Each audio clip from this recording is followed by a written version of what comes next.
few years. Question number 6, Catherine Delahunty. Tēnā koe, Mr Speaker, tēnā koutou te whare.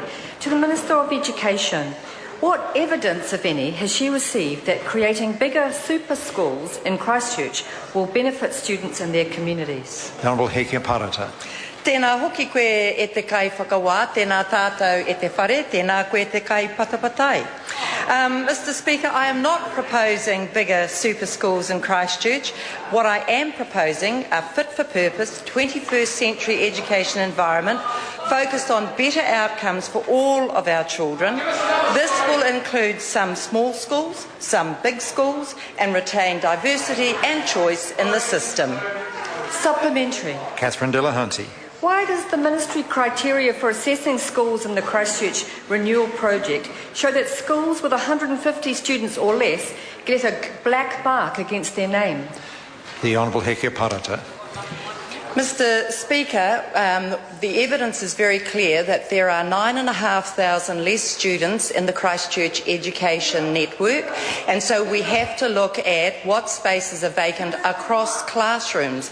So the size of schools and the utility of the schools has been a consideration, and in all the schools we've considered there has been underutilisation.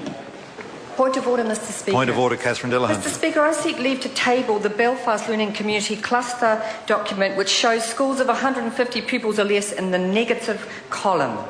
Leave is sought to table that document. Is there any objection? It does. Here it is. I beg your pardon, the members, I haven't made clear to the members where the document came from. It's a document that was sent to schools by the Ministry of Education called Catalyst for Change proposal. Leave is sought to table this document. Is there any objection? There is objection. Supplementary question, Catherine Delahunty. To the Minister, what is wrong with smaller schools like Oruhia that have robust roles, population growth in their area, great ERO reports, no quake damage, and why are they on her blacklist simply because they're small? The Honourable Hekia Parata. Mr Speaker, it is not about the size of the school, it is about the quality and teaching that occurs in the school, and the Oruia School has a proposal in front of them that has not yet been decided upon. Nikki Wagner. Thank you, Mr Speaker. To the Minister of Education, where can members of the public get information about this government's education renewal plans? The Honourable Hekia Parata. Mr Speaker, I'm in a consultation process with schools, and all the material information about education renewal in Greater Christchurch is publicly available on the www.shapingeducation.govt.nz website. There are no secret agendas. Dr Megan Woods. Thank you. Supplementary to the Minister. Why did the Minister wait until Friday the 23rd of November to finally release the alternative options for schools and clusters her officials had presented her with?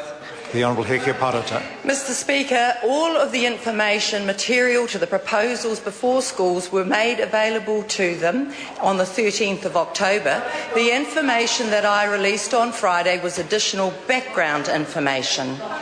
Catherine Delahunty.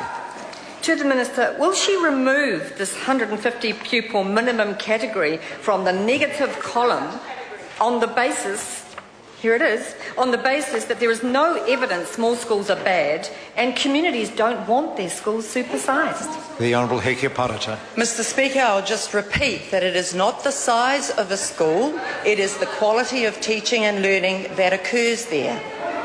Point of order, Catherine Delahunty. My question was straightforward. The member's question indeed was didn't ask that. The question asked whether the Minister would remove the schools of less than 150 from what was described as a negative column in some ministry publication. That was what the question was. The Honourable Hekia Parata. Mr Speaker, no, that document is in the public domain together with the wider context that allows full and intelligent consideration of the total proposal. Order. Is this a point of order? It is a point of order. I did not ask whether it was in the public domain. No, order. Order. The Minister has absolutely answered the question now because the member asked whether the Minister would remove those schools from that negative, what was described as a negative list, and the Minister has said no. Question number 7, Mike Sabin. Through you, Mr Speaker, to the Minister for Social Development.